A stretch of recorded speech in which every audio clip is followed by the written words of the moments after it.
So hello यारो, कैसे हो आप सब लोग। तो today is our first class of the audit session. तो ऑडिट की क्लास यहाँ से शुरू होती है। आज से हम लोग जो ऑडिट की जर्नी है वो शुरू करेंगे और धीरे धीरे करके उसको कंप्लीट करने की कोशिश करेंगे। ऑडिट में आपके जो चार पार्ट्स हैं ABCD करके, तो आज सबसे पहले हम लोग जो उठाएंगे वो है पार्ट नंबर डी। और पार्ट नंबर डी को पहले ख़त्म करेंगे, फिर धीरे धीरे करके मैं आपको पार्ट नंबर ए की तरफ लेके शिफ्ट करूंगा, या जिस तरीके से भी आगे का प्लान रहेगा उस तरीके से हम लोग करेंगे, ठीक है। तो पार्ट डी में कुछ क्वेश्चंस मैंने सिलेक्ट करे हैं, तो उसके बेस के ऊपर पहले हम लोग चलेंगे। ऑडिट एक ऐसा सब्जेक्ट है बेटा, पहले तो इसमें जो रेपिटेटिव नेचर की चीज़ें हैं वो कम है, ठीक है। अगर मैं बोलूँ कि रिपीट ज़्यादातर नहीं होती चीज़ें, इसलिए कुछ चीज़ें हैं जो बार बार रिपीट नहीं हो रही, तो हमें उसको भी पढ़ना पड़ेगा, और जो चीज़ें रिपीट हो रही हैं उसको तो ऑब्वियसली पढ़ते हुए हम लोग चलेंगे, ठीक है। तो कंटेंट थोड़ा सा लंबा हो सकता है क्योंकि चीज़ें रिपीट नहीं है, तो इसलिए चांसेस हम लोग नहीं ले सकते कि हम लोग सिलेक्टिव कुछ पढ़ के जाएं। अगर पढ़ रहे हैं तो अच्छे से पढ़ के जाएंगे ताकि एग्जाम में अच्छा स्कोर करके आए। तो आज हम लोग जो स्टार्ट करेंगे वो है चैप्टर नंबर, आपकी बुक में पता नहीं क्या है, मेरे को याद नहीं है एग्जैक्टली, लेकिन ऑडिटर नाम से आपके ऑडिटर की अपॉइंटमेंट, रिमूवल, डिस्क्वालिफिकेशन और रेम्यूनेशन, ये चार टॉपिक्स मैं कवर करता हुआ चलूंगा, क्योंकि इन चारों में से कौन सा टॉपिक उठा के वो आपका एग्जाम में पूछ लें तो हमें नहीं पता, ठीक है। तो इस तरीके से हम लोग करते हुए चलेंगे। ये चार टॉपिक हैं, ठीक है। सबसे पहला क्वेश्चन जो है वो लिख लो तुम लोग। वो क्या है क्वेश्चन? क्वेश्चन सबसे पहले आपका आएगा कि what are the disqualification, what are the disqualifications. लिख लो लिख लो लिख लो। मैंने बहुत बार बोला जब भी बैठते हो बेटा एक कॉपी जरूर लेकर बैठा करो, ताकि कुछ ना कुछ लिखने को मिलता है, तो उसको लिख लिया करो, ठीक है। तो appointment, appointment, disqualification, qualification, removal and रेम्यूनेशन, ठीक है। तो डिस्क्वालिफिकेशन हो गया, एक रिमूवल हो गया, एक आपका अपॉइंटमेंट हो गया, एक रेम्यूनेशन हो गया। तो ये चार टॉपिक्स हैं जो जहाँ पे हम लोग कवर करेंगे, ठीक है। करें स्टार्ट। तो चलो आज का करते हैं सेशन शुरू। सबसे पहले आती बात, what do mean by auditor. अच्छा, ऑडिटर के पढ़ने से पहले ना मैं आपको दो चीज़ें बताऊंगा। आप लोगों को शायद पता होगा जिन्होंने कंपनीज एक्ट पढ़ा अच्छे से। कंपनीज एक्ट में दो चीज़ें बड़ी ज़्यादा इंपॉर्टेंट होती है बेटा, एक होती है बोर्ड मीटिंग, एक होती है आपकी जर्नल मीटिंग, ठीक है। बोर्ड मीटिंग का मतलब क्या होता है? बोर्ड ऑफ डायरेक्टर्स की जो मीटिंग होती है उसको बोर्ड मीटिंग बोलते हो, और जो शेयर होल्डर्स की मीटिंग होती है दैट इज जर्नल मीटिंग बोल दो। या आपने एक EGM नाम का कंसेप्ट पढ़ा होगा, एक्स्ट्रा ऑर्डनरी जर्नल मीटिंग। तो है तो वो भी जर्नल मीटिंग है, लेकिन उसको नाम दे दिया गया कौन सा? Extra ordinary journal meeting. तो शेयर होल्डर जो होते हैं वो जर्नल मीटिंग करते हैं, और बोर्ड ऑफ डायरेक्टर जो होते हैं वो क्या करते हैं? Board meeting.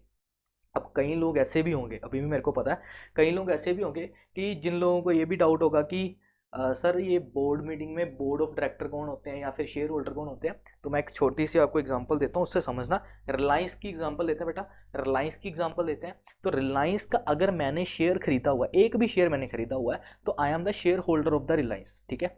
और क्या जो लोग जो लोगों ने कंपनी के शेयर्स खरीदे होते हैं, that are the share holder of the company.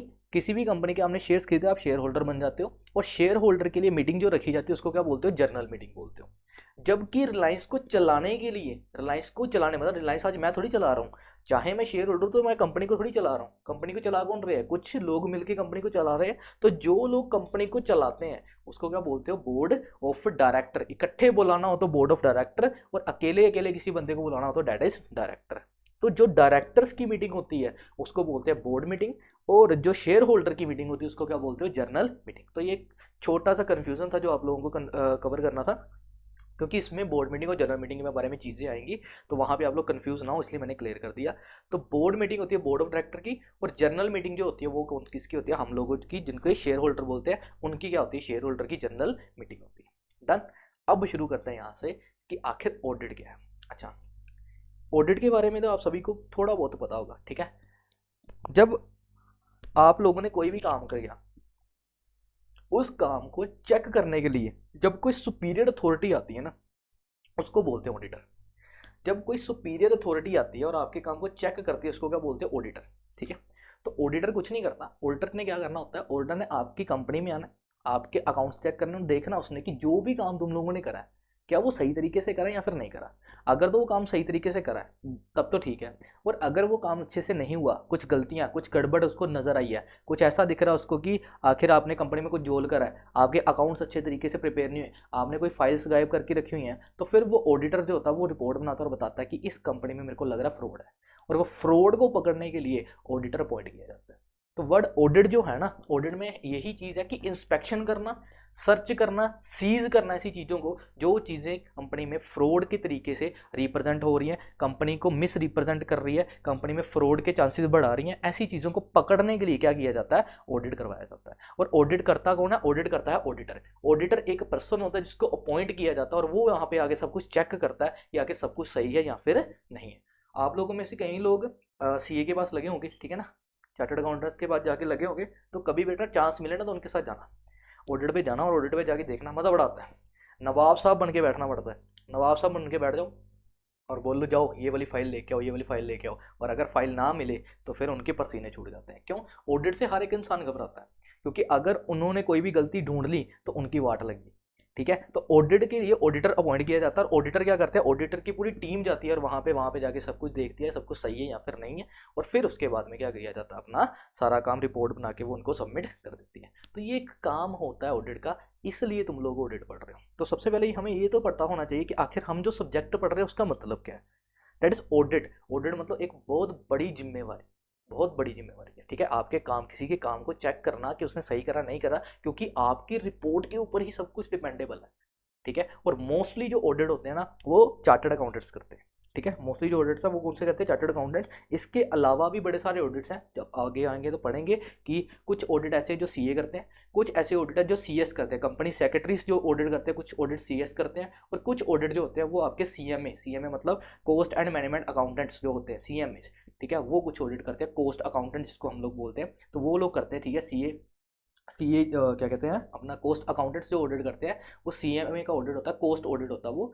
तो तीन लोग जो हैं वो ऑडिट करते हैं मेनली। ठीक है, तो ये एक ओवरव्यू था कि तुम लोगों के लिए कि जो सब्जेक्ट है वो किसके लिए। ठीक है, तो सब्जेक्ट ऑडिट इस पॉइंट ऑफ व्यू से बना कि आपने किसी चीज़ की इंस्पेक्शन करनी है, आपने किसी को देखना कि आपने उसने उस बंदे ने अपना काम सही तरीके से करा है या फिर नहीं करा है। ठीक है बेटा, क्लियर सभी को? ठीक है, चलें आगे। चलो, तो ये था ऑडिट के बारे में थोड़ी चीजें। अब हमें ये देखना है कि जिस पर्सन को हम लोग अपॉइंट कर रहे हैं, ऑडिटर, जो पर्सन अपॉइंट हो रहा है ऑडिटर, उसके अंदर में क्या क्या खूबियां होनी चाहिए। लड़का देखने जा रहे हो, तो लड़का देखने जा रहे हो तो देखेंगे ना कि लड़के में क्या क्या खूबियां हैं। तो अब उसकी बारी आ रही है कि आखिर क्या क्या खूबियां उसके अंदर है, तो एक एक करके देखते हैं कि आखिर क्या क्या चीजें हैं। ठीक है, ये तो अपॉइंटमेंट है ना। चलो पहले ये करते हैं, एलिजिबिलिटी करते हैं, फिर अपॉइंटमेंट करते हैं। ठीक है, सबसे पहले देखते हैं एलिजिबिलिटी, कि आखिर एक ऑडिटर अगर उसको अपॉइंट करना है तो उस बंदे में क्या क्या खूबियां होनी चाहिए। ठीक है, कहाँ गया, तो अपॉइंटमेंट आ जाना, appointment, appointment compliance, mandatory auditor classification. बड़ा एलिजिबिलिटी कौन से पेज पे है, 216 पे। हाँ ठीक है, एलिजिबिलिटी, चलो एलिजिबिलिटी। ठीक है, एलिजिबिलिटी और अपॉइंटमेंट ऑफ द ऑडिटर, कि एक ऑडिटर को अपॉइंट करने के लिए, एक लड़के को देखने जा रहे हो तो उसमें क्या क्या खूबियां होनी चाहिए, हम ये देख रहे हैं बेटा। तो एलिजिबिलिटी देखेंगे अभी सबसे पहले कि आखिर एलिजिबिलिटी क्या क्या है। ठीक है, चलो आ जाओ एक एक करके एलिजिबिलिटी चेक करते हैं। सबसे पहले उन्होंने बोला eligibility of the appointment of the auditor, अगर तो वो कोई इंडिविजुअल है या फिर वो कोई ऑडिट फर्म या फिर एलएलपी है। पहले तो ये देखो कि ऑडिटर किसको बना सकते हैं, या तो किसी इंडिविजुअल को, जैसे मेरे जैसे को, या आप में से किसी को। इंडिविजुअल का मतलब कोई इंसान। ठीक है, किसी भी पर्सन को तुम लोग क्या बना सकते हो, इंडिविजुअल को ऑडिटर बना सकते हो, या फिर तुम लोग क्या करो कि पूरी की पूरी एक फर्म को काम दे दो ऑडिट का। ठीक है, तो या तो इंडिविजुअल को दे दो या तो किसी फर्म को दे दो। अगर तो मैं इंडिविजुअल को दे रहा हूँ तो वो that person should be practising chartered accountant, मतलब एक सीए ही ऑडिट कर सकता है। एक सीए को अपॉइंट करोगे, ये एक्चुअली में ये जो ऑडिटर अपॉइंट कर रहे हैं ना, ये स्टैट्यूटरी ऑडिटर है, यहाँ ये कहीं पे लिखा नहीं हुआ, आप लोग ये मान के जो this is a statutory auditor. ठीक है, स्टैट्यूटरी ऑडिटर, अब वो क्या होता है वो बाद में देखेंगे। ये स्टैट्यूटरी ऑडिटर की बात करें कि नॉर्मली जो लोग ऑडिट करते हैं वो ऑडिट के लिए अगर इंडिविजुअल इंसान आ रहा है तो इंडिविजुअल जो होगा वो क्या होना चाहिए, सीए होना चाहिए, और वो भी कौन सा, पीसीए होना चाहिए। कौन सा, पीसीए। अब सर पीसीए का मतलब क्या होता है, पीसीए मतलब बेटा practising company, practising chartered accountant. दो तरीके के अकाउंटेंट होते हैं, सीए दो तरीके के होते हैं, हाँ बता रहा हूँ मैं तुम लोगों को कौन से दो तरीके के होते हैं। एक ऐसा सीए जो अपना खुद का काम लेके अपना खुद का काम खोल के बैठा हुआ है। आप लोगों ने बहुत देखा होगा मार्केट में लिखा हुआ है सीए ये सीए वो, तो अपने नाम खोल के बैठे हुए हैं। तो जिन्होंने अपना काम खोल के बैठा हुआ है दैट इज प्रैक्टिसिंग, जो बंदा अपनी प्रैक्टिस खुद से कर रहा है। और एक बंदा वो होता है जिसने सीए की डिग्री तो ले ली है लेकिन वो किसी कंपनी में लगा हुआ है, वो अपना काम खोल के नहीं बैठा हुआ, मतलब सैलरी पे लगा हुआ है, तो that is not a practising, ठीक है ना, वो एम्प्लॉयमेंट वाला होता है। तो यहाँ पे किस बंदे को अपॉइंट करना है, जो इंसान खुद का काम खोल के बैठा, जो प्रैक्टिस कर रहा है, उस इंसान को मैं अपॉइंट करता हूँ कौन सा, एज अ ऑडिटर। अगर मैं फर्म को अपॉइंट करना हूं तो बेटा याद रखना उसके जो मेजोरिटी पार्टनर्स हैं वो क्या होने चाहिए, सीए प्रैक्टिसिंग। मतलब फर्म में क्या क्या होता है, फर्म का मतलब होता है एक नहीं एक से ज़्यादा बंदे इकट्ठे मिलके। तो जैसे मेरे नॉन में एक फर्म है, ठीक है, मेरे नॉन में फर्म है गुड़गांव में मेरे नॉन में फर्म है। वो फर्म क्या है, मेगा फर्म है। अब मेगा फर्म क्या होती है सर, मेगा फर्म का मतलब है बेटा कि उसमें सीए भी है, उसमें सीएस भी हैं, उसमें लॉयर भी हैं, और उसमें क्या कहते हैं आर्किटेक्चर भी हैं थोड़े से, ठीक है। तो ये सारे मिलके क्या कर रहे हैं, वहाँ पे एक फर्म खोल के बैठे हैं कि कोई भी क्लाइंट आएगा तो उसको जाने नहीं देंगे, उसको सभी सारा काम एक ही जगह पे हम लोग करके देंगे। तो इसको बोलते हैं मेगा फर्म। आजकल बहुत ज़्यादा ट्रेंडिंग में कंसेप्ट है मेगा फर्म का, कि क्या करते हैं सारे अलग अलग प्रोफेशन के लोग इकट्ठे हो जाते हैं और वन स्टॉप सोल्यूशन प्रोवाइड करवाते हैं क्लाइंट को, ठीक है। जैसे आप लोग किसी मार्केट में जाते हो ना, क्या कहते हैं अपनी, जैसे विशाल मेगा मार्ट में जाते हो, ठीक है, वी मार्ट में जाते हो, या अलग अलग किसी भी स्टोर में जाते हो, तो आपको क्या करता है एक ही जगह पे सारा सामान मिल जाता है तो आप खुश हो जाते हो। बस वैसा ही है ये। तो फर्म, ऑडिट फर्म में आजकल मेगा फर्म का कंसेप्ट बड़ा चल रहा है कि अलग अलग प्रोफेशन इकट्ठे बैठे हैं। लेकिन अगर वो अलग अलग प्रोफेशन, अगर मैंने उस फर्म को मैंने क्या करना, अपना ऑडिटर बनाना है, तो उस फर्म में मेजोरिटी जो लोग हैं वो सीए होने चाहिए, और वो भी कौन से, प्रैक्टिसिंग। मतलब आज अगर मेरी फर्म में टोटल 20 लोग हैं तो उस 20 में से कम 15-16 लोग अगर सीए हैं और वो प्रैक्टिसिंग सीए हैं, और बाकी के जो 5-6 लोग बचे हुए हैं वो लॉयर हों चाहे सीएस हो चाहे बाकी के अदर प्रोफेशन को चलेगा, लेकिन मेजोरिटी लोग क्या होने चाहिए, सीए होने चाहिए।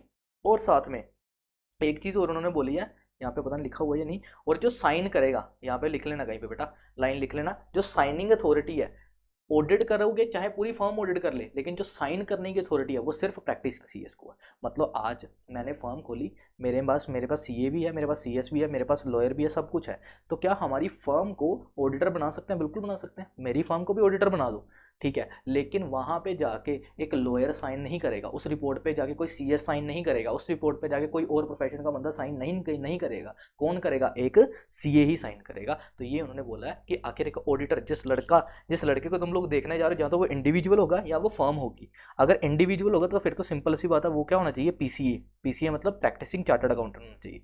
और अगर वो फर्म है तो उस फर्म में जो मेजोरिटी पार्टनर्स हैं वो क्या होना चाहिए, प्रैक्टिसिंग सीए। और जो साइन करेगा, sign must be sign by the, report must be sign by the CA, ठीक है। बस ये चीज़ थी कि एलिजिबिलिटी में ये चीज़ आएगी, ठीक है। चलो नेक्स्ट है डिस्क्वालिफिकेशन। अब क्या क्या नहीं होना चाहिए ये तो देख लिया कि क्या क्या होना चाहिए, कि एक उसके पास डिग्री होनी चाहिए सीए की और वो प्रैक्टिसिंग करना होना चाहिए। अब जब भी किसी लड़के को पसंद किया जाता है तो उसको यही बोला जाता है कि आप सबसे पहले शराब तो नहीं पीते, किसी तरीके का नशा तो नहीं करते, तो इन चीज़ों को नहीं करना। इसी तरीके से इन्होंने बोला डिस्क्वालिफिकेशन की एक लड़के में ये चीज़ें नहीं होनी चाहिए। होना क्या चाहिए वो हमें पता लग गया कि एलिजिबिलिटी में ये दो चीज़ें होनी चाहिए। अब क्या क्या चीज़ें नहीं होनी चाहिए, अब देखते हैं कौन कौन सी चीज़ें नहीं है। पहले नंबर पे कि it is not appointment of the auditor, आप किसी एलिजिबल नहीं होगे अपॉइंटमेंट के लिए, ठीक है। और आपको अपना ऑफिस भी वकेट करना पड़ सकता है आफ्टर अपॉइंटमेंट। मतलब अगर आपको अपॉइंट कर लिया और अगर उसके बाद में आपने ये वाले गंदे काम करे तो आपको बाहर निकाल दिया जाएगा, आपको डिस्क्वालिफिकेशन की कैटेगरी में डाल दिया जाएगा। वो कौन कौन सी, सबसे पहले अब body corporate other than LLP. ऊपर हम लोगों ने पढ़ा था कि ऑडिट फर्म को भी अपॉइंट कर सकते हैं, ठीक है, ऑडिट फर्म को अपॉइंट कर सकते हैं, फर्म को या फिर एलएलपी को, लेकिन एलएलपी के अलावा किसी और बॉडी कॉर्पोरेट को अपॉइंट नहीं कर सकते। ये लिखा हुआ है कि किसी भी बॉडी को, मतलब आज, अच्छा मेरे को आंसर दो जरा, हाँ भी बैठे हो, बैठे वाले लोगों मेरे को आंसर दो, आंसर मेरे को ये दो, क्या आज मैं एलएलपी को अपॉइंट कर सकता हूँ अपनी ऑडिट फर्म के लिए? आज मैं एलएलपी को अपना ऑडिटर बना सकता हूँ या नहीं? हाँ ठीक है। कंपनी को, क्या मैं कंपनी को ऑडिटर बना सकता हूँ? नहीं। फर्म को, हाँ लिखा हुआ ऑडिट फर्म और एलएलपी, या तो ऑडिट फर्म होगी या तो एलएलपी होगी, लेकिन उन्होंने ये कहीं नहीं लिखा कि इसके अलावा, उन्होंने लिखा अदर देन बॉडी कॉर्पोरेट, कि इसके अलावा सारे बॉडी कॉर्पोरेट क्या है, डिस्क्वालीफाइड है, ठीक है। तो मेरे को या तो एलएलपी ले लो या फर्म ले लो, इसके अलावा बाकी सारे बॉडी कॉर्पोरेट क्या है, डिस्क्वालीफाइड है। एन ऑफिस ऑफिसर और एम्प्लॉय ऑफ द कंपनी। ना तो कंपनी यहाँ पे आ सकती है, ना कंपनी का कोई एम्प्लॉय आ सकता है, ना कंपनी का कोई ऑफिसर आ सकता है। मतलब अगर कंपनी को बाहर निकाला हुआ है तो कंपनी का ऑफिसर भी नहीं होगा, कंपनी का एम्प्लॉय भी डिस्क्वालीफाइड है। और a person who is a partner और हु इज द एम्प्लॉयमेंट और officer employ of the company. वाह क्या बात है, देखो जरा ध्यान से। एक फर्म है, ये मेरी फर्म है, इस फर्म में मैं पार्टनर हूं, तो क्या ये ऑडिटेड फर्म अपॉइंट हो सकती है या नहीं हो सकती? समझ लगा? मैं, ये फर्म है, मैं इस फर्म में पार्टनर हूं, और क्या ये फर्म ऑडिटर अपॉइंट हो सकती है? बिल्कुल हो सकती है। मैं इस फर्म में पार्टनर हूं, तो क्या ये फर्म, फर्म फर्म वर्ड क्या यूज कर रहा हूं, फर्म, क्या ये फर्म अपॉइंट हो सकती है एज अ ऑडिटर? बिल्कुल हो सकती है, अभी तो पढ़ के आए हो कि फर्म अपॉइंट हो सकती है। लेकिन अगर मैं इस कंपनी में पार्टनर भी हूं, और मैं एक कंपनी में मैं क्या हूं, मैं एक कंपनी में इंप्लॉई हूं, और उसी कंपनी का ऑडिट चल रहा है, तो क्या ये फर्म उस कंपनी का ऑडिट कर सकती है? आंसर है नहीं। क्यों? क्योंकि उसी कंपनी में तो मैं क्या हूं, इंप्लॉई, और उसी फर्म में मैं क्या हूं, पार्टनर, और यही जाके वहां का ऑडिट करेगी, तो क्या मेरी गुफ्तगू बताएगी? नहीं। समझ आया? तो इन्होंने ये बोला कि अगर आप किसी कंपनी के एम्प्लॉय हो और साथ में आप किसी फर्म के पार्टनर, तो उस फर्म को हम लोग ऑडिटर अपॉइंट नहीं करेंगे। समझ लग गया? तो ये 3 डिस्क्वालिफिकेशन आई है कि पहले तो बॉडी कॉर्पोरेट नहीं बन सकती, दूसरा ना तो ऑफिसर ना तो कंपनी का एम्प्लॉय बन सकता है, और थर्ड सेम चीज उन्होंने बोली कि अगर आप कंपनी के एम्प्लॉय भी हो, तो उस कंपनी का ऑडिट के लिए आप इस वाली पार्टनरशिप फर्म को अपॉइंट नहीं कर सकते एज अ ऑडिटर। फिर अमेंडमेंट आई कंपनीज एक्ट में, और उन्होंने क्या बोला, क्या अमेंडमेंट में मतलब इन्होंने ये चीजें ऐड कर दी। क्या क्या चीजें ऐड कर दी? A person who is a relative और पार्टनर, मतलब अब आपके रिलेटिव, ठीक है, अगर कोई पर्सन डिस्क्वालीफाइड है, ठीक है, जैसे मैं डिस्क्वालीफाइड हूं, तो मेरा रिलेटिव या मेरा पार्टनर वो भी वहां का ऑडिटर नहीं बन सकता। ठीक है। फिर अगर किसी पर्सन ने कंपनी को, ठीक है, अगर मैंने कंपनी को 5 लाख रुपए से ज्यादा का पैसा देना है, I am indebted to the company, ठीक है, समझ लो, मैं इनडेप्टेड हूँ कंपनी के लिए, मैंने कंपनी को 5 लाख से ज्यादा का पैसा देना है, तो फिर मैं उस कंपनी का ऑडिटर नहीं बन सकता। क्यों? क्योंकि मेरे को उसको पैसा देना है, तो क्या मैं उसके फेवर में नहीं रिपोर्ट दे दूंगा? बिल्कुल ये ठीक है ना। इसीलिए उन्होंने बोला कि अगर कोई बंदा इनडेप्टेड है कंपनी के लिए, तो उससे 5 लाख से ऊपर की इनडेप्टेड है, तो वो बंदा उस कंपनी का ऑडिटर नहीं बन सकता। फिर है, इफ इफ अगर if given as a guarantee, अगर मैंने गारंटी प्रोवाइड करवाई है, ठीक है, किसी बंदे ने, और उसके लिए थर्ड पर्सन को मैंने कंपनी के लिए किसी भी तरीके की गारंटी प्रोवाइड करवाई है, और वो गारंटी की अमाउंट 1 लाख से ऊपर है। पहले वाले पॉइंट में था कि मैंने कंपनी को पैसा देना 5 लाख या उससे ज्यादा का, तो मैं ऑडिटर नहीं बन सकता। दूसरा कि मेरे भी यहाँ पे कंपनी ने गारंटी दी हुई है, ठीक है, या मैंने कंपनी के भी यहाँ पे गारंटी दी हुई है 1 लाख से ज्यादा की, ठीक है, तो दूसरा पॉइंट गारंटी की है, तो गारंटी के लिए भी मैं ऑडिटर उस फर्म के लिए नहीं। मतलब इन्होंने पता क्या करा, सिंपल सी बात लो, इन्होंने पता क्या करा, इन्होंने ये करा कि किसी भी तरीके से अगर तुम लोग कंपनी से रिलेट कर रहे हो ना, तो आप लोग उस कंपनी के ऑडिटर नहीं बन सकते। क्यों? क्योंकि आप उस टाइम पे निष्पक्ष जांच नहीं कर पाओगे। बस ये चीज बोल रहे हैं, ठीक है। तो ये चीज है यहाँ पे, ये थी डिस्क्वालिफिकेशन। तो कौन कौन सी डिस्क्वालिफिकेशन याद रही है? कौन कौन सी डिस्क्वालिफिकेशन? अच्छा, एलिजिबिलिटी क्या क्या है? एलिजिबिलिटी के लिए क्या क्या है? पहले तो वो बंदा इंडिविजुअल होगा, तो वो सीए होना चाहिए, और वो भी प्रैक्टिसिंग। अगर वो फर्म होगी, तो फर्म में मेजोरिटी बंदे सीए होने चाहिए, पीसीए होने चाहिए, और उसमें भी साइन कौन करेगा? पीसीए ही करेगा। फिर उन्होंने बोला क्या क्या नहीं होना चाहिए। पहले, बॉडी कॉर्पोरेट नहीं होनी चाहिए अदर देन एलएलपी, मतलब एलएलपी होगी तो चलेगी, उसके अलावा कोई भी बॉडी कॉर्पोरेट नहीं चलेगी। दूसरा, उन्होंने बोला कोई कंपनी का एम्प्लॉय भी नहीं होना चाहिए, ना कंपनी का कोई ऑफिसर होना चाहिए। मतलब कंपनी का ऑडिट हो रहा है और कंपनी का ही एम्प्लॉय और ऑफिसर उस कंपनी के ऑडिटर नहीं बन सकते। ना ही कोई ऐसा पर्सन जो कि एक फर्म में पार्टनर है और उसी कंपनी के एम्प्लॉय भी है, तो उस कंपनी का वो ऑडिट नहीं कर सकते। ठीक है, पहले तो ये 3 डिस्क्वालिफिकेशन पहले भी थी, आज भी है।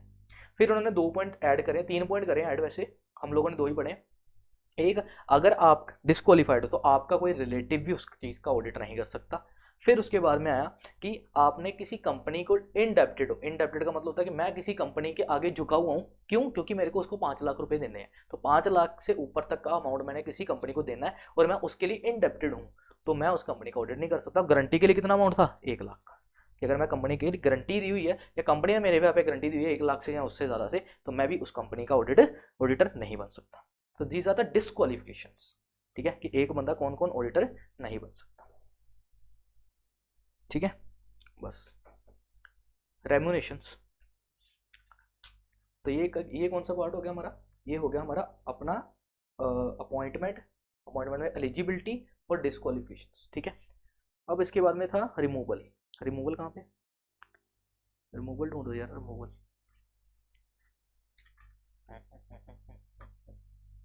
इसके बाद में रिमूवल करते हैं, अपॉइंटमेंट रिमूवल, अपॉइंटमेंट बाद में करते हैं। पे नंबर क्या, हमें लिखा, ठीक है, रिमूवल पे आ जाओ। Removal resignation of the auditor and giving a special notice. वाह क्या बात है, बड़ा अच्छा। अब निकालना है, जिंदगी से निकाल के इसको बाहर फेंक देना हमने।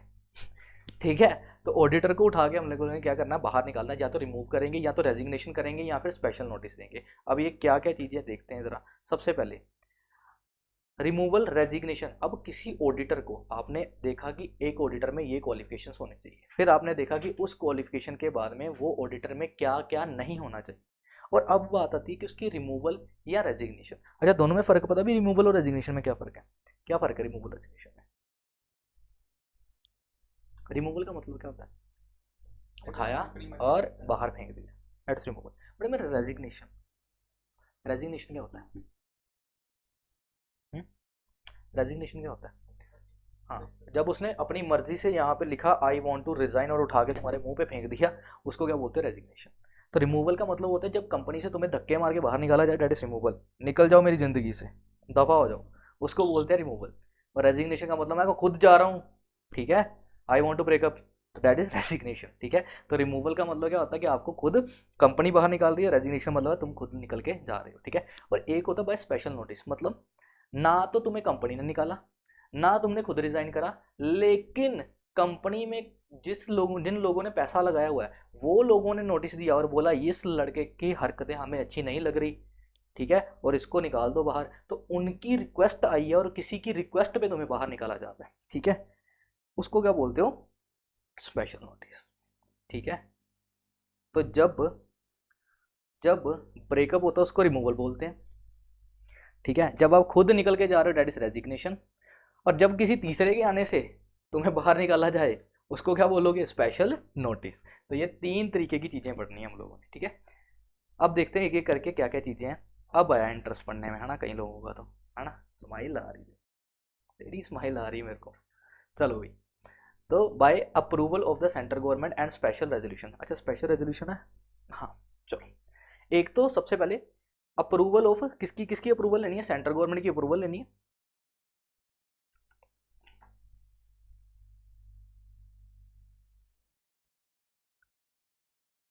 चलो भाई, कलर चेंज करते हैं। एक तो सेंट्रल गवर्नमेंट की अप्रूवल लेनी है और स्पेशल रेजोल्यूशन पास करना, मतलब तुम किसी भी ऑडिटर को, तुम लोग किसी भी ऑडिटर को ऐसे बाहर नहीं निकाल सकते, किसी भी ऑडिटर को तुम लोग रिमूव नहीं कर सकते। ठीक है ना, किसी को जिंदगी से निकालना आसान है लेकिन ऑडिटर को नहीं। वाह क्या लाइन बोल दी आज। चलो, तो किसी को भी जिंदगी से निकालना आसान है लेकिन ऑडिटर को नहीं। ऑडिटर को बाहर निकालना कोई आसान काम नहीं है। पता क्या होगा, अब तुमको कहानी सुनाता हूँ एक, इससे तुम्हें अच्छी तरीके से याद रहेगा। देखो, तुम्हारी कंपनी का ऑडिट चल रहा है, क्या चल रहा है, ऑडिट, ऑडिट चल रहा है, और किसी बंदे को मैंने अपॉइंट करा, जैसे मिस्टर एक्स नाम के इंसान को हम लोगों ने क्या करा, अपॉइंट कर लिया कि अपनी कंपनी में आके ऑडिट करो। ठीक है, और सारे लोग बैठे हुए हैं, ऑडिट चल रहा है, चल रहा है, चल रहा है, चल रहा है, ठीक है, और पता लग गया कि कंपनी में फ्रॉड हुआ है। ठीक है, अच्छा, तुम लोगों को क्या लगता है कि ऑडिटर अपॉइंट कौन करता होगा, पता है तुम्हें, कौन अपॉइंट करता, अभी मैंने पढ़ाया नहीं है ना, हाँ वो मिस हो गया टॉपिक, वो बाद में बताता हूँ कि ऑडिटर को अपॉइंट कौन करता होगा। कंपनी के जो सीनियर लेवल पे बैठे हैं ना लोग, सीनियर लेवल पे, अभी तक ये समझ लो, जो लोग सीनियर लेवल पे बैठे हैं वही लोग कंपनी में ऑडिटर को अपॉइंट करते होंगे, है ना, वही लोग क्या करते हैं, कंपनी में ऑडिटर को अपॉइंट करते हैं। अब फ्रॉड भी कौन करते हैं, वही सीनियर लेवल के लोग, क्योंकि चला कौन रहा है कंपनी को, वो सीनियर लेवल के लोग, हम लोग तो कंपनी को नहीं ना चला रहे, तो जो लोग चला रहे हैं वही ऑडिटर को अपॉइंट करके लाए हैं। अब ऑडिटर ने क्या करा, ऑडिटर ने ऑडिट करना स्टार्ट करा और पता लगा बड़ा ज़्यादा बड़ा बहुत बड़ा झोल है। अब बड़ा बहुत बड़ा झोल है, उनको पता लग गया। अब आपको क्या लगता है, जिन्होंने अपॉइंट करा वही लोग तो उसको बाहर निकाल देंगे कल को, कि चलो निकल जा, तुम लोग, तुम तो ऐसे तो हमारा सारा भांडा फोड़ देगा। तो उसने क्या करना, उसने को बाहर निकाल देना है। तो कल को तो अगर ऑडिटर को ऐसे बाहर निकालने का तरीका रहा तो तब तो कभी भी उठा के उसको बाहर निकाल देंगे भी, है ना, तब तो कभी भी उठा के उसको बाहर निकाल देंगे। इसीलिए उन्होंने बोला कि कभी भी ऑडिटर की रिमूवल आसान नहीं है। ऐसा नहीं है कि ऑडिटर ऑडिटर काम कर रहा है अपना और कल को तुम्हें लगे नहीं ये काम अच्छा नहीं कर रहा, उठाओ इसको बाहर फेंक, तो नहीं, तुम लोग उसको रिमूव नहीं कर सकते। तो फिर सर रिमूव करने के लिए क्या करना चाहिए, फिर इन्होंने टॉपिक क्यों दिया हमें, टॉपिक इसलिए दिया इन्होंने कि आप लोग रिमूव करना चाहो तो करो, लेकिन सबसे पहले क्या करना पड़ेगा। अब मैं यहाँ पे लिख रहा हूँ कुछ, देखो समझ आता है या नहीं।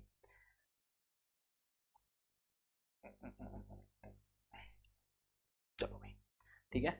सबसे पहले तुम्हें पास करना पड़ेगा BR। BR का मतलब होता है बोर्ड रेजोल्यूशन। क्या मतलब होता है, बोर्ड रेजोल्यूशन। बोर्ड रेजोल्यूशन का मतलब है सबसे पहले बोर्ड ऑफ डायरेक्टर जो कंपनी को चला रहे हैं, पहले वो अपना रेजोल्यूशन पास करेंगे। अरे सर ये तो मिल ही जाएगा ना, बोर्ड ऑफ डायरेक्टर तो सीनियर लेवल पे है, अरे उन्हीं ने तो अपॉइंट करा है, हाँ मानता हूँ मैं, बोर्ड रेजोल्यूशन मिल जाएगा।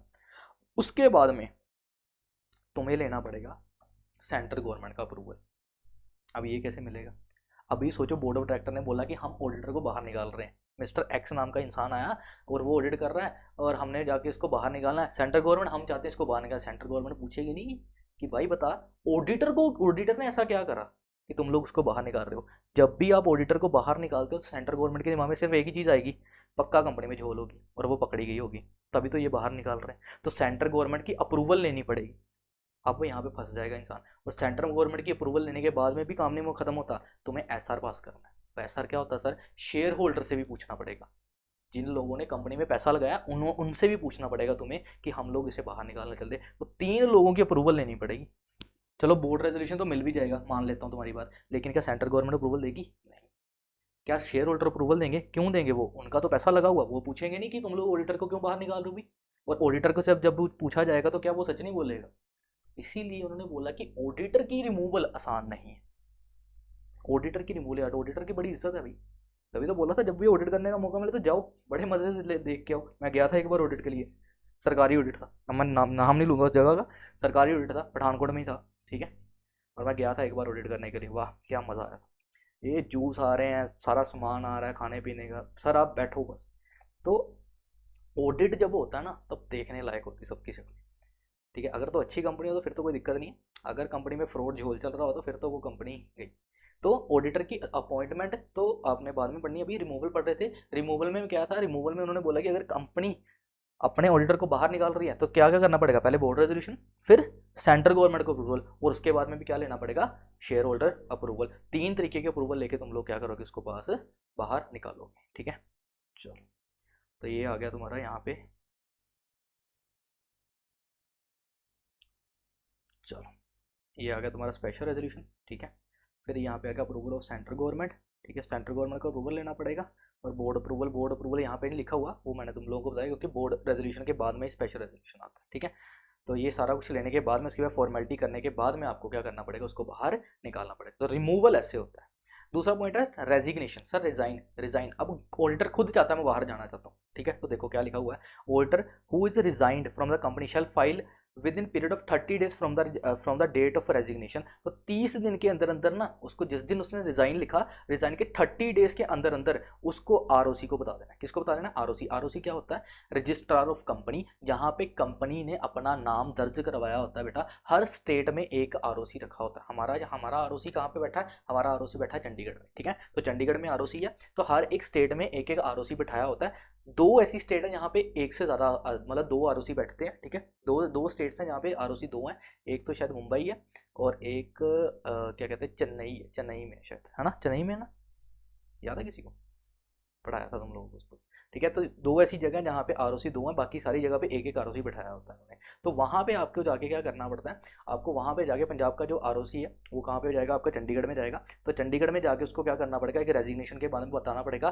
कि मैंने यहाँ से रिजाइन कर दिया, मैंने अपने हाथ खड़े कर दिए, मैं यहाँ से जा रहा हूँ, ताकि उनको भी पता लग जाए कि इस ऑडिटर की अब यहाँ से कोई भी तरीके की यहाँ पे लिंकिंग नहीं है, ये यहाँ से छोड़ के चला गया है। तो जब भी रिजाइन करोगे तब भी बताना है वहाँ पे जाके, ठीक है।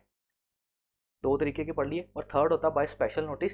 स्पेशल नोटिस का मतलब होता है कि आपके जो शेयर होल्डर्स हैं, ठीक है, जो कंपनी में जिन्होंने लोगों ने पैसा लगाया, उन्होंने रेजोल्यूशन पास करा है जनरल मीटिंग में, ठीक है, स्पेशल नोटिस दिया और उन्होंने ये बोला है कि जनरल मीटिंग में जब भी हम लोग आएंगे तो इस बंदे को बाहर निकाल देना है। तो उन्होंने नोटिस भेजा है इस बंदे को बाहर निकालने के लिए, ठीक है, उसको क्या बोलते हो, special notice. Other than retiring auditor. अब रिटायरिंग ऑडिटर क्या होता है वो बाद में देखते हैं, अभी तक ये याद रखो कि अभी तक ये याद रखो कि आखिर स्पेशल नोटिस में क्या होता है कि आखिर किसी अलग पर्सन मतलब आपके जो शेयर होल्डर है उन्होंने कंपनी को नोटिस भेजते हैं कि इस पर्सन को हम लोगों ने नहीं रखना, इसको बाहर निकाल दो।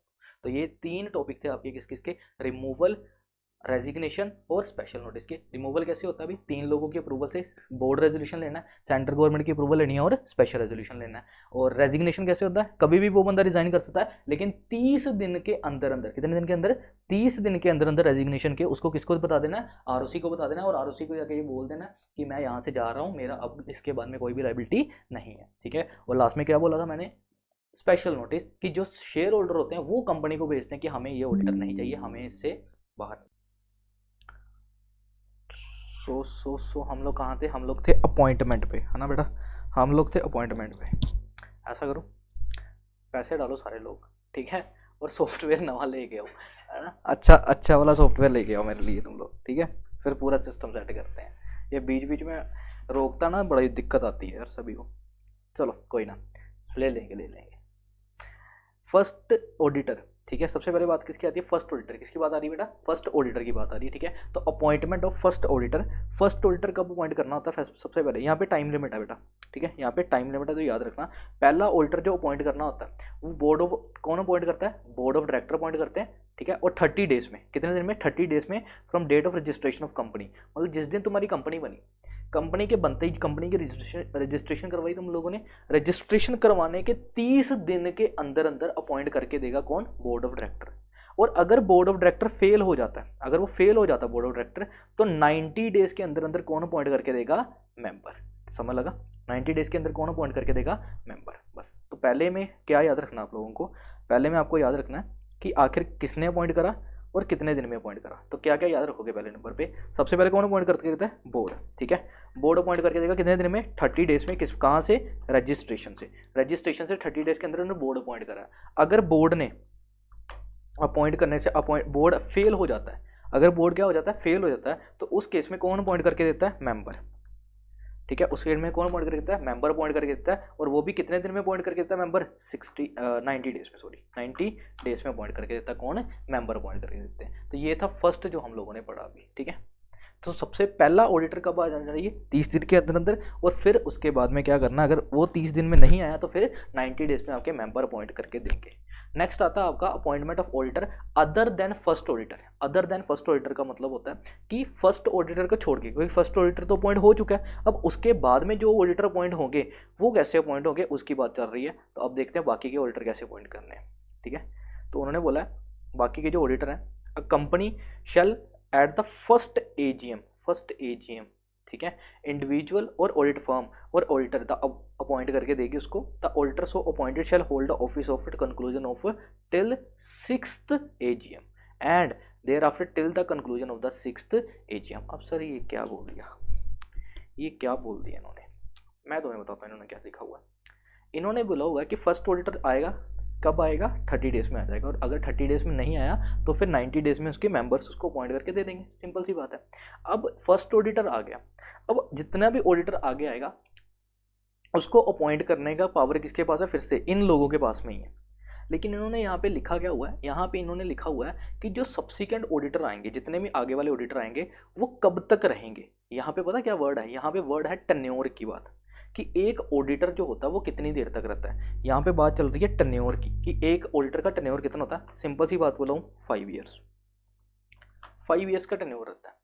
मतलब एक ऑडिटर आएगा वो 5 सालों तक रहेगा। इन्होंने क्या बोला, till the conclusion of 6th AGM. 6th AGM का मतलब क्या होता है बेटा, कि जब 6th एजीएम होगी, 6th एजीएम आपको होगी, तब तक उसके कंक्लूजन तक वो इंसान वहां पे रहेगा। तो एजीएम कब होती है, साल के खत्म होने के बाद में एजीएम होती है। तो जब 6th एजीएम का कंक्लूजन निकलना है वहां तक ये ऑडिटर रहेगा, समझ आया। तो ये इनका कहने का तरीका है बस, ठीक है। फिर आता है रेक्टिफिकेशन एवरी एजीएम, ठीक है, रेक्टिफिकेशन एट एवरी एजीएम। क्या लिखा हुआ है रेक्टिफिकेशन के बारे में, पढ़ते हैं जरा।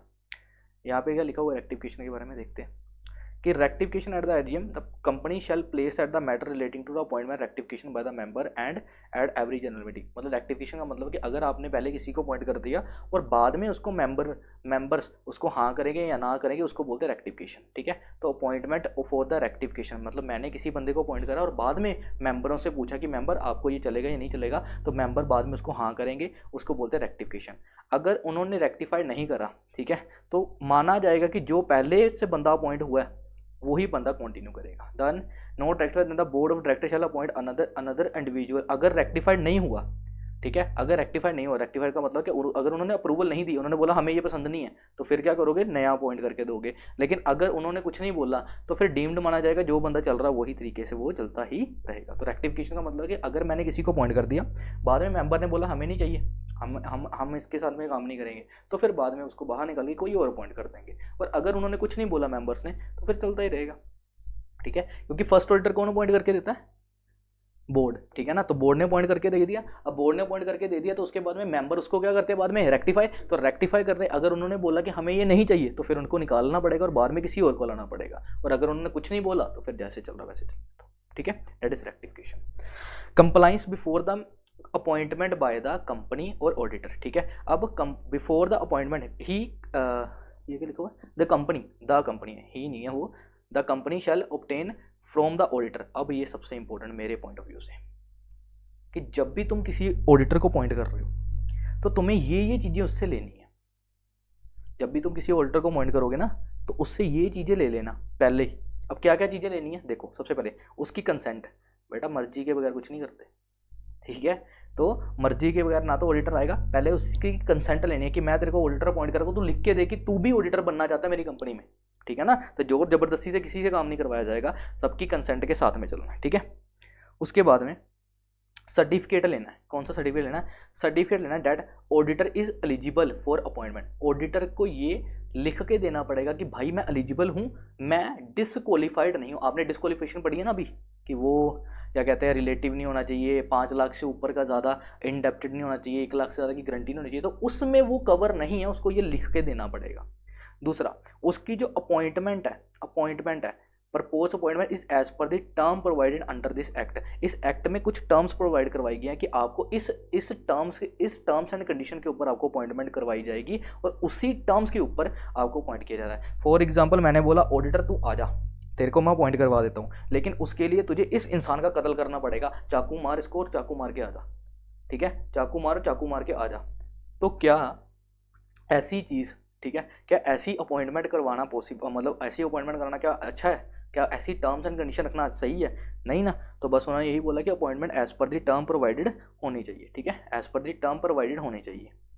उसके बाद में the proposed appointment is with in the limit, क्या होना चाहिए, विद इन द लिमिट्स। इस एक्ट में एक लिमिट्स प्रोवाइड करवाई है, उस लिमिट के अंदर रह के तुम्हें किसी को अपॉइंट करना है। तो बस वही फुकरी मारी हुई इन्होंने और कुछ नहीं करा हुआ। और लास्ट में क्या है, the list of the proceeding against the auditor pending with the respect professional matter conduct and disclose in the certificate and true and correct. The list of proceeding against मतलब उसके खिलाफ जितनी भी कार्रवाई अगर कोई चल रही है ऑडिटर के खिलाफ, मतलब अगर ऑडिटर ने कोई कांड करा है पहले का और उसके लिए उसके ऊपर प्रोसीडिंग चल रही है, कोई कार्रवाई चल रही है, तो उसको उस कार्रवाई के बारे में भी पूरा डिस्क्लोजर देना है और सही और करेक्ट डिस्क्लोजर देना उसको सर्टिफिकेट में लिख के कि आखिर मेरे ऊपर ये कार्रवाई चल रही है और मेरे ऊपर इतने केसेस पेंडिंग चल रहे हैं। तो ये चीज़ें हैं जो तुम लोगों को पहले ऑडिटर से ले लेनी है कि ऑडिटर जब अपॉइंट करोगे तो ये चीज़ें उससे लेनी है। पहले तो उसकी कंसेंट, उसकी मर्जी, डिक्लेरेशन लिख के देगा वो कि मैं चाहता हूं कि मैं अपनी मर्जी से इस कंपनी में जा रहा हूं। दूसरा, एलिजिबिलिटी, कि वो लिख के देगा कि मैं एलिजिबल हूं, मैं किसी भी तरीके से डिस्क्वालीफाइड नहीं हूं।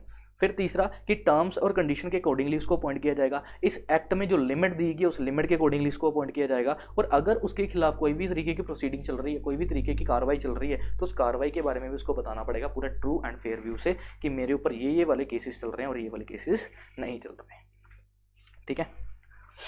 बस यही चीज़ें हैं। ये कंप्लाइंस भी आफ्टर द मीटिंग, ये नहीं तुम लोगों को करना, इसको काट दो, कंप्लाइंस काट दो, ये तुम्हारा काम का नहीं है। अब आता मैंडेटरी, हाँ ये चीज़ है मैंडेटरी अपॉइंट रोटेशन। अब रोटेशन का मतलब क्या होता है, रोटेट कर देना। रोटेशन का मतलब क्या है कि एक ही ऑडिटर अगर सालों साल तक तुम्हारे कंपनी का ऑडिट कर रहा है, अगर एक ऑडिटर सालों साल तुम्हारी कंपनी का ऑडिट कर रहा है, तो यार तुम लोग तो उससे अच्छे रिलेशन बना लोगे और ऑडिट का ना सारा कट्ठा चिट्ठा ही जो हमारा पर्पस है वो सारा का पर्पस ही डिफीट हो जाएगा।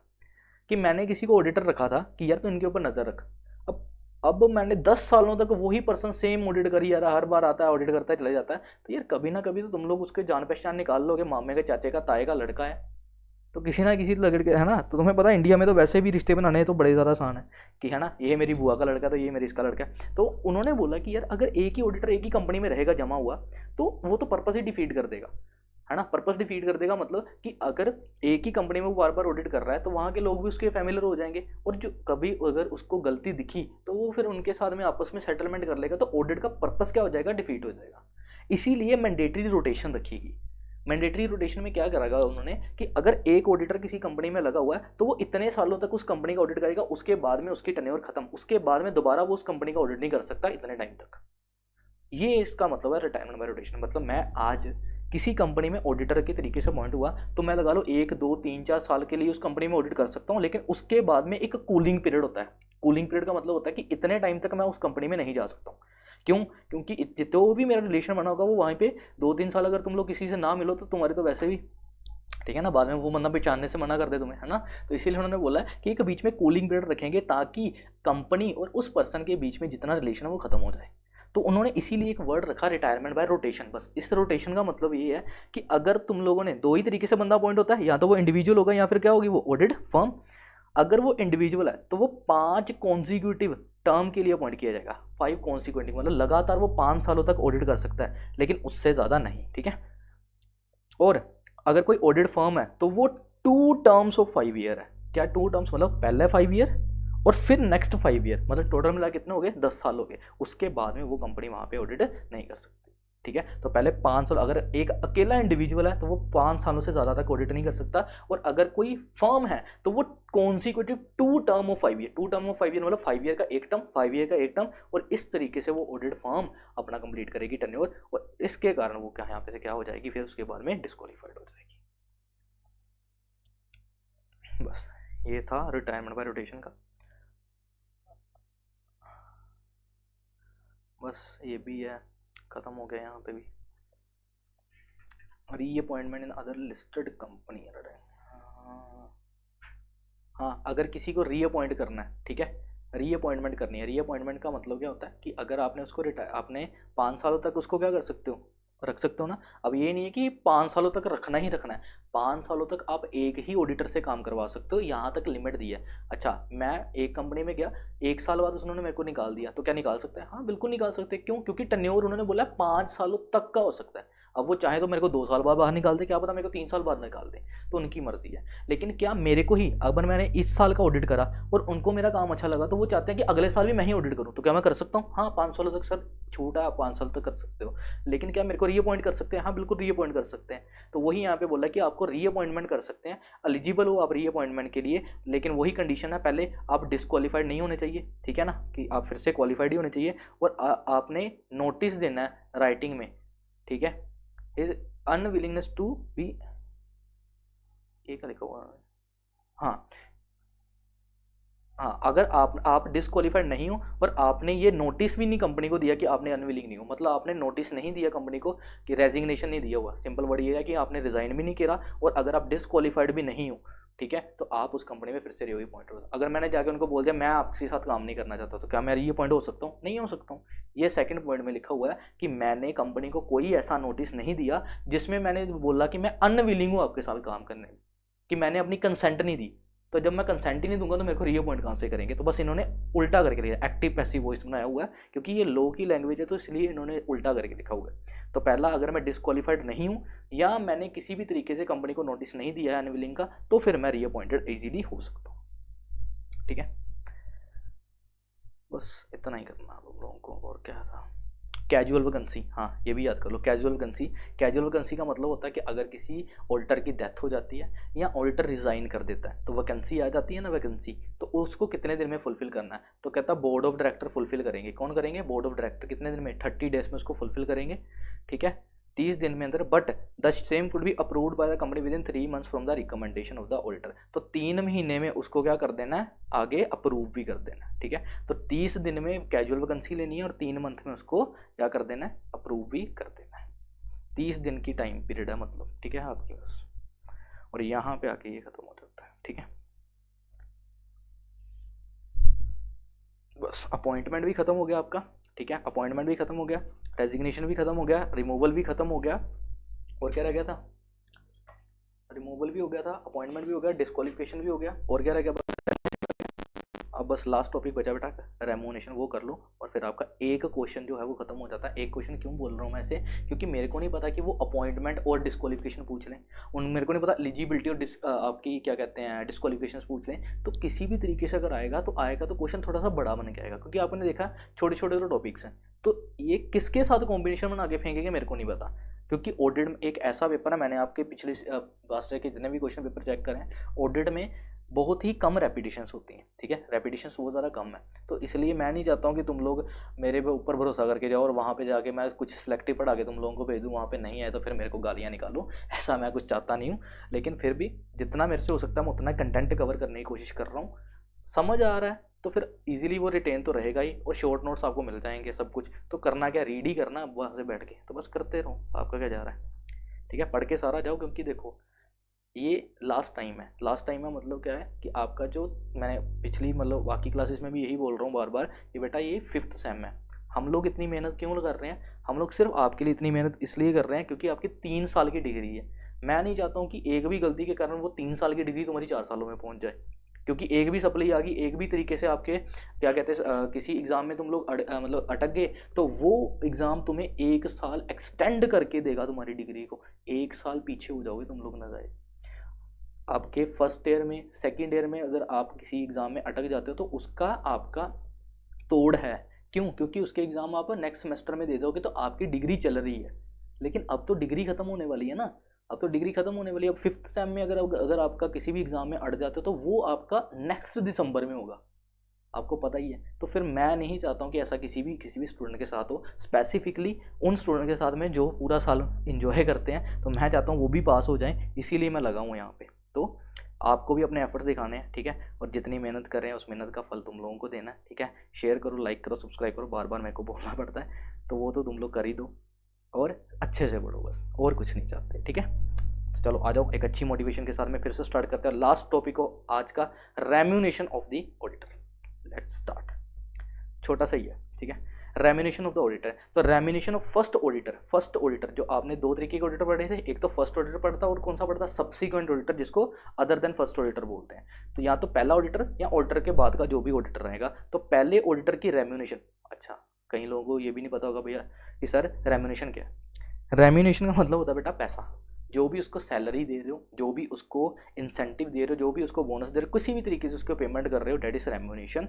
तो उसकी जो रेम्यूनेशन है वो कौन डिसाइड करेगा, तो अगर तो फर्स्ट ऑडिटर है तो बोर्ड ऑफ डायरेक्टर, क्योंकि जिन्होंने अपॉइंट करा वही डिसाइड करेंगे, और सब्सिक्वेंट ऑडिटर कौन अपॉइंट करता था, याद है कौन अपॉइंट करता था भाई सब्सिक्वेंट ऑडिटर, शेयर होल्डर्स, भूल गए हो, बोर्ड, शेयर होल्डर्स, ठीक है, तो जनरल मीटिंग में शेयर होल्डर अपॉइंट करते थे, तो शेयर होल्डर उनकी रेम्यूनेशन, मतलब सिंपल सी बात बताऊं, रेम्यूनेशन कैसी है, जो जिसको अपॉइंट करेगा वो उसकी रेम्यूनेशन तय करेगा, बात ही खत्म, जो जिसको मतलब फर्स्ट ऑडिटर कौन अपॉइंट करता है, बोर्ड ऑफ डायरेक्टर, तो बोर्ड ऑफ डायरेक्टर करेंगे, और सब्सिक्वेंट ऑडिटर कौन अपॉइंट करता था, शेयर होल्डर, तो वो शेयर होल्डर अपॉइंट करके देंगे, उनकी रेम्यूनेशन भी कौन डिसाइड करेगा, शेयर होल्डर्स।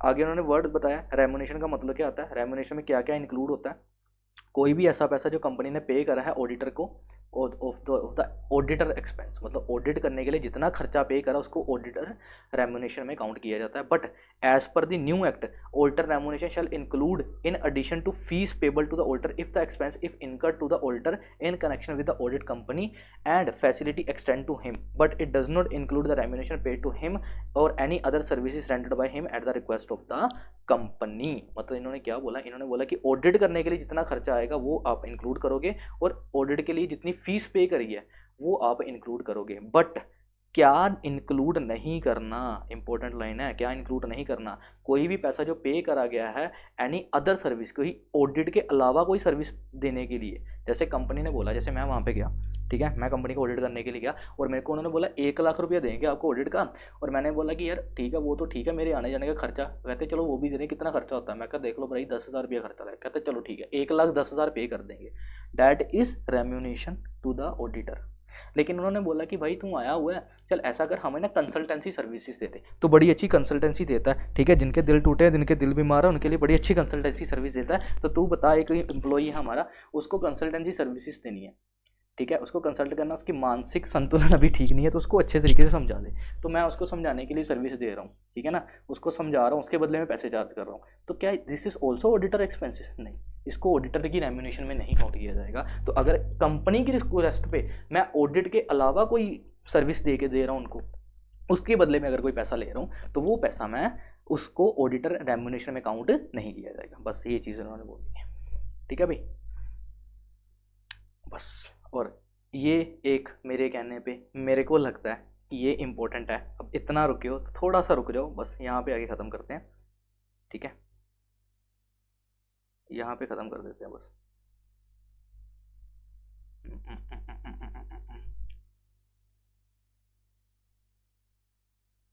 ये तो हम लोगों ने कर लिया कर लिया कर लिया कर लिया कर लिया कर लिया कर लिया कर लिया।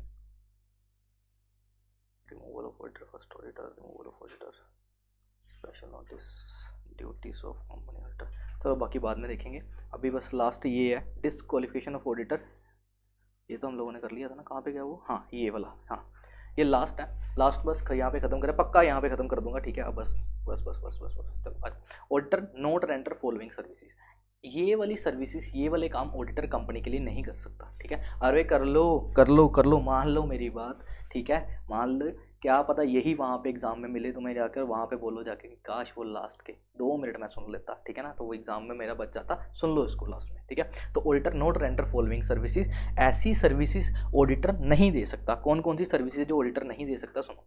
एक, बुक कीपिंग की और अकाउंटिंग की सर्विसेज, पहले समझ लो, फिर बताता हूँ एक एक करके, ठीक है। पहले बुक कीपिंग की नहीं सर्विस दे सकता, इंटरनल ऑडिटर का काम नहीं कर सकता, design implementation of financial system, financial information system नहीं बना सकता, उसको डिज़ाइन नहीं कर सकता, उसको इंप्लीमेंट नहीं कर सकता, एक्चुरियल सर्विसेज नहीं दे सकता, इन्वेस्टमेंट एडवाइजरी की सर्विस नहीं दे सकता, इन्वेस्टमेंट बैंकिंग की सर्विस नहीं दे सकता, फिर उसके बाद में आउटसोर्सिंग का काम नहीं दे सकता उसको फाइनेंशियल सर्विस के साथ रिलेटेड, और मैनेजमेंट सर्विसेज नहीं दे सकता, ठीक है। अब सर ये क्या है, इसका मतलब बेटा कि क्या कहते हैं इसको, कहते हैं को अब वर्ड नहीं याद आ रहा यार, क्या कहते थे वो, चलो छोड़ो, ठीक है। इसका मतलब ये है कि ये वाले काम अगर ऑडिटर करेगा तो वो ऑडिटर की सर्विसेज अच्छे तरीके से नहीं दे पाएगा, और ना ही वो अपना काम अच्छे से परफॉर्म कर पाएगा, ठीक है। अब चोर भी वही बने और पुलिस वाला भी वही बने, तो फिर वो कैसे चलेगा। अब मेरे को बताओ, अकाउंटिंग का मतलब क्या होता है, रिकॉर्डिंग करना सारी की सारी। अब अकाउंट्स भी मैं प्रिपेयर कर रहा हूँ और ऑडिट भी मैं ही कर रहा हूँ, मतलब गलती भी खुद ही करूँ और उसको चेक भी खुद ही करूँ, तो क्या मैं कभी ज़िंदगी में अपनी खुद की गलती निकाल पाऊंगा? नहीं। तो उन्होंने यही बोला कि जो पर्सन अकाउंटिंग या बुक कीपिंग कर रहा है, मतलब जो बंदा अकाउंट संभाल रहा है, अरे अकाउंट संभालने को ही तो हम लोग चेक करना चाहते हैं कि इस बंदे ने सही तरीके से अकाउंट्स बनाए या नहीं बनाए। अब मैं ही अकाउंट्स बना रहा हूँ और मैं ही उसको चेक कर रहा हूँ, ऊपर से मैं ही उसका ऑडिट कर रहा हूँ, तो कहाँ से मैं ऑडिटर बनूंगा अभी, ठीक है ना। क्या ऑडिटर बनेगा रे, वही साफ हो जाएगा। तो ऑडिटिंग, क्या कहते हैं, अकाउंटिंग बुक कीपिंग की सर्विसेज अगर कोई पर्सन दे रहा है और वही बंदा ऑडिट कर रहा है, तो वो पर्सन कैसे ऑडिटर का सही तरीके से काम करता है। इसीलिए उन्होंने बोला कि कुछ लिस्ट उन्होंने बताई है, ये लिस्ट में जो काम है ये एक ऑडिटर कंपनी के लिए नहीं कर सकता। कौन कौन से, एक तो अकाउंटिंग और बुक कीपिंग की सर्विस, क्योंकि ये बाहर से करवाओगे तभी तो मैं चेक कर पाऊंगा। इंटरनल ऑडिट, कंपनी के अंदर का ऑडिट ही करना है, अरे उसके लिए अलग से पॉइंट करो, ठीक है। इंटरनल ऑडिट का काम मैं नहीं करूंगा, मैंने ही फाइनेंशियल सिस्टम को बनाया हुआ है, तो क्या मैं फ्रॉड नहीं कर सकता हूँ? अगर मैंने खुद ही डिज़ाइन करा है, खुद ही सब कुछ मैं देख रहा हूँ, खुद ही मैं पूरे के पूरे डाटा किस तरीके से एंट्रीज डलेंगी, किस तरीके से एंट्री पास होगी, मेरे को सब कुछ पता है, तो क्या मैं ही फ्रॉड नहीं कर लूँगा? तो इसलिए मैं ना तो डिज़ाइन कर सकता हूँ फाइनेंशियल सिस्टम, ना ही मैं इंप्लीमेंट कर सकता हूँ। फिर आती है एक्चुरियल सर्विस, कुछ सर्विसेज हैं, ठीक है, ये कुछ सर्विसेज हैं, ये तीनों इकट्ठी, ठीक है। ये कुछ सर्विसेज हैं जिसके बारे में कुछ लोगों को शायद से पता हो, आधे से ज़्यादा लोगों को नहीं पता होगा। बेटा एक्चुरियल सर्विसेज, कौन सी सर्विसेज? Actuarial services. एक्चुअरीज का मतलब पता क्या होता है? सबसे ज़्यादा पेड और सबसे ज़्यादा पैसे वाला काम है ये एक्चुअरीज का। थोड़ा सा टफ होता है इसका पेपर, इसके बारे में आधे से ज़्यादा लोगों को पता भी नहीं होगा कि ऐसा भी कुछ प्रोफेशन है। एक्चुअरी सर्विसेज का मतलब होता है कि आपने इंश्योरेंस कंपनी वाले देखे हैं जो आपको आके प्रीमियम बेचते हैं कि ये लो इतने का प्रीमियम ले लो, ये ले लो। उनको कैसे पता लगता है कि यार इसकी एज ज़्यादा तो इसको ज़्यादा प्रीमियम देना है, इसकी एज कम है इसको कम है। आपने कभी देखा होगा किसी ने इंश्योरेंस खरीदी होगी, तो जिसकी एज कम होती है ना, 18-19 साल की, 16 साल की, 15 साल की एज है, जितनी एज कम होगी उसका प्रीमियम का अमाउंट उतना ही कम होगा। और जिसकी एज जितनी ज़्यादा होगी उसका प्रीमियम का अमाउंट उतना ही ज़्यादा होगा। ठीक है, अब ये प्रीमियम का अमाउंट कैसे कैलकुलेट होता है, ठीक है, किस पर्सन को कितना प्रीमियम देना है, किस पर्सन को कितनी अपनी क्या कहते हैं प्रीमियम का अमाउंट देनी है, ये जो अमाउंट डिसाइड करते हैं ना इसको बोलते हैं एक्चुअरीज। और हाईएस्ट पेड जो होगा मैं कहता हूँ पता नहीं 50-60 लाख का पैकेज लगता है इसमें सीधा ही, लेकिन इसके लिए आपका जो मैथमेटिक्स है वो ज़्यादा स्ट्रॉन्ग होना चाहिए। ठीक है, ठीक है, हमें भी अभी पता लगा।